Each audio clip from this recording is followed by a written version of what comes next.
Boa noite, amigos do grupo da Fraternidade Irmão Altino.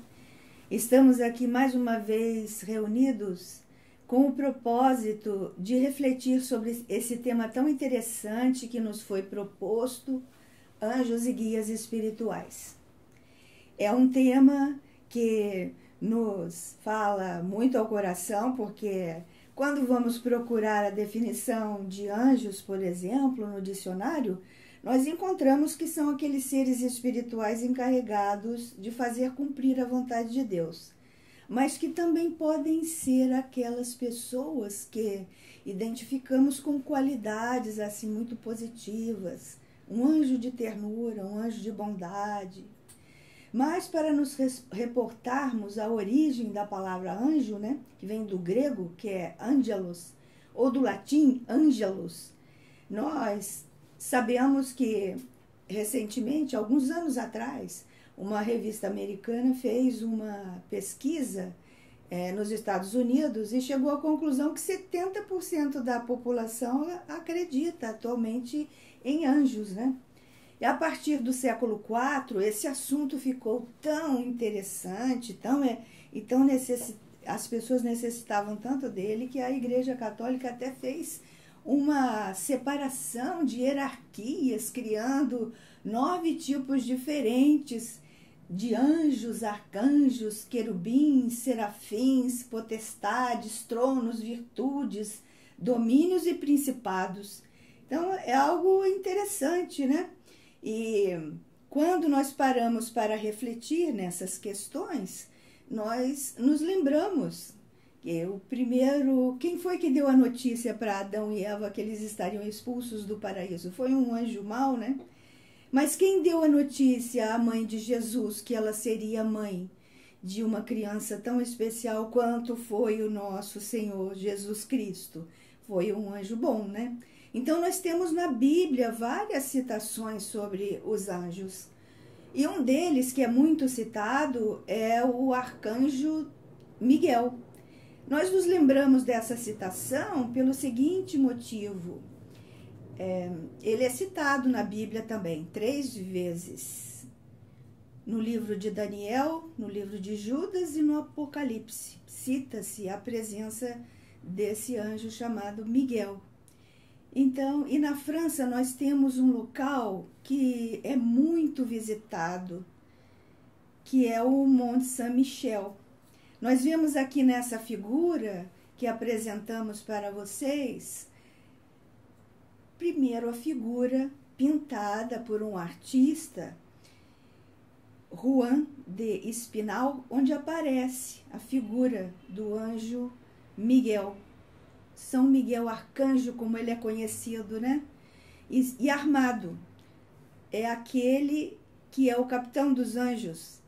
É aquele que comanda os exércitos celestiais, na configuração que era conhecida, então, desde o século IV, que foi quando as pessoas começaram a se interessar por esse assunto, né?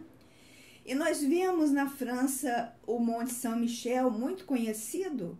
Vemos aqui numa configuração, primeiro, quando a maré está baixa, e a abadia aparece em um ponto elevado, e no seu ponto máximo existe a representação do arcanjo Miguel. Existem ali as ovelhas pastando, mas 24 vezes por ano a maré sobe. E a maré subindo transforma-se nessa outra figura que aqui aparece, que é o Monte Saint-Michel, ilha. E a interessante história de construção desse local foi que o bispo de Avranches, ele sonhou 3 vezes com o arcanjo Miguel, que lhe tocou o crânio. E no local que lhe tocou o crânio, ficou uma marca. E no sonho lhe foi pedido que construísse um local onde as pessoas pudessem se reunir para adorar a Deus. E esse bispo se movimentou e foi construída, então, esse local que hoje nós conhecemos por Monte Saint-Michel, que aqui aparece numa figura notável e é um local da França muito estimado pelos franceses e por todos aqueles que o visitam.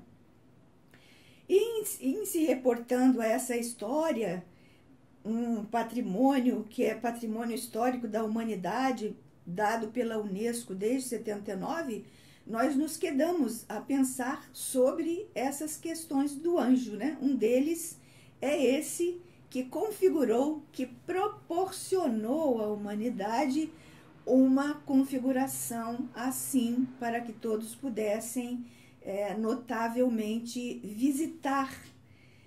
E nós temos outros exemplos também. No próprio Brasil, Rio de Janeiro, nós temos a comunidade católica que se movimentou e colocou o símbolo da cidade como sendo o Cristo Redentor, que o mundo todo admira e vem visitar.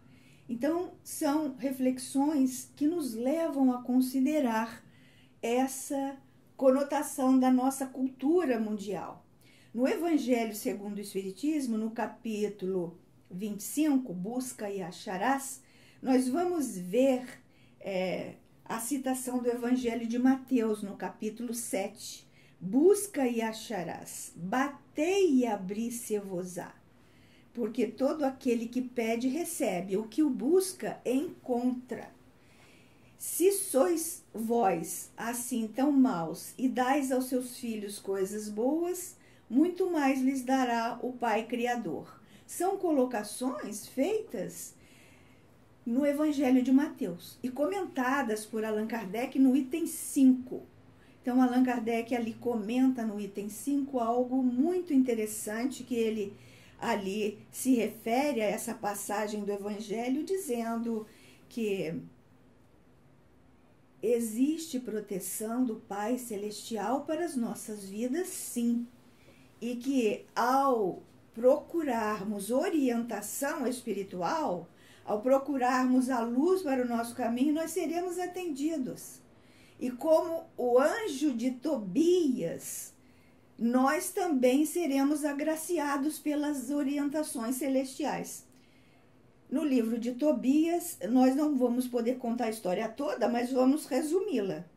Tobias era filho de Ana e Tobit, filho único. E Tobit o encarregou de buscar o pagamento de uma dívida com um parente que morava muito longe. Mas eles ficaram com receio que Tobias fosse sozinho. Mas eis que apareceu um companheiro para Tobias, mais amadurecido, mais sábio, apresentado a Ana e a Tobit. Eles aqueceram a essa condição de Tobias ser acompanhado pelo amigo então mais amadurecido. E assim aconteceu, né? Eles fizeram um longo caminho até chegar à casa do tio de Tobias, que era onde ele ia cobrar a dívida. Mas todas as dificuldades, o companheiro mais amadurecido tinha conselhos para Tobias e Tobias acatava os conselhos. Ele chegou à casa do tio, foi muito bem recebido e o companheiro o aconselhou a pedir a mão de Sara, sua prima. Sara já tinha sido endereçada a 7 companheiros para casamento, mas assim que esses companheiros foram escolhidos para ela, pela família, eles faleceram. Então, o pai de Sara deu conhecimento a Tobias sobre esse fato e ele ficou receoso de também vir a desencarnar. Mas o companheiro mais amadurecido disse a ele: não, isso tem uma solução, vamos encontrar uma solução para isso e livrar as dificuldades de Sara. Você pode pedir a mão dela. E assim fez Tobias. Recebeu a sua dívida, casou-se. Anos mais tarde, ele voltou à casa paterna. Tobit, seu pai, estava cego, mas o seu companheiro sabia como curá-lo e lhe deu os conselhos para isso. Ele obedeceu e curou seu pai. Agradecidos, o que aconteceu? Tobit, Ana e Tobias quiseram recompensar o amigo sábio materialmente. E aí esse amigo disse que ele não precisava ser assim recompensado, porque ele era um dos 7 anjos do Senhor. Uriel, Rafael, Raguel, Miguel, Sariel, Gabriel, Remiel. Ele era o Rafael. Por isso, na crença popular, nós temos essa figura do anjo Rafael ligado às curas, aos conselhos, à saúde.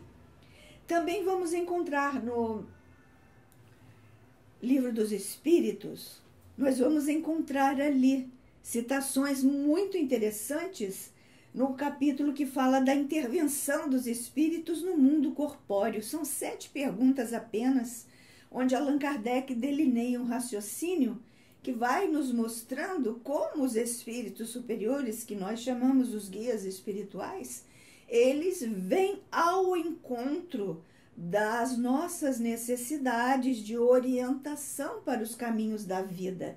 E ele pergunta se esses espíritos existem. Eles respondem sim, eles existem. E qual é a função do anjo da guarda e do espírito protetor? E os espíritos respondem a ele: é a de um pai, é de acompanhar o seu protegido, fornecendo-lhes conselhos e sugestões que o habilitem a viver de uma maneira sábia. Mas é desde o nascimento? Pergunta Allan Kardec. E eles respondem sim, e até a desencarnação. E muitas vezes, após a desencarnação, eles nos acompanham. Mas é uma tarefa assumida espontaneamente ou obrigatória? E os espíritos respondem: desde que a tarefa foi assumida, passa a ser obrigatória. Mas os espíritos podem também escolher aqueles seus protegidos por quem eles sintam mais simpatia. E eles podem proteger outros além do seu protegido? Pergunta Allan Kardec. E eles respondem: podem, naturalmente podem, mas menos exclusivamente. E ele pode abandonar também o seu protegido? São perguntas muito sábias, né? E aí os espíritos respondem: eles se afastam quando não são insistentemente ouvidos, eles se afastam, mas se aproximam assim que são chamados. E finalmente, fechando esse ciclo de 7 perguntas, nós temos uma mensagem muito bonita, escritas por 2 mãos, ou melhor, escrita por um médium, mas 2 espíritos que configuraram a assinatura para essa mensagem. São Luís, que foi o rei, né? Rei IX de França, e Aurélio Agostinho, que os nossos amigos católicos chamam de Santo Agostinho. E ali eles delineiam um raciocínio belíssimo, demonstrando algo que a ciência hoje está constatando ser verdadeiro. Eles afirmam que eles estão vivenciando a condição de zelarem por nós no planeta. E não é porque eles estejam em outros orbes que isso deixa de acontecer, porque o pensamento se transmite, porque as energias vivas que eles manifestam em relação aos seus protegidos no planeta chegam até nós. E nós vamos assim observando que esses registros feitos lá em 1857, quando esse livro foi publicado, hoje os cientistas já estão chegando por análises, pesquisas, aquelas pesquisas ligadas ao campo da física quântica já estão chegando a essa conclusão. E nós vamos assim percebendo que é realmente a realidade dos pensamentos que se evocam para atingir as pessoas nas nossas preces, mas nós também as recebemos dos nossos protetores espirituais. A nossa sensibilidade vai aumentando e à medida que vamos estudando e refletindo, vamos nos tornando mais conscientes dessa proteção. Então, queridos amigos, vencendo esses minutos em que nos encontramos sob a proteção celestial, agradecemos a atenção de todos vocês e fiquemos assim motivados para procurar essas leituras que citamos, porque tivemos que resumi-las a fim de não nos tornarmos num estudo muito cansativo, mas motivador para que todos tenham a possibilidade de ler, de refletir e também de melhorar em nossa vida as nossas posturas de pensamento e sentimento.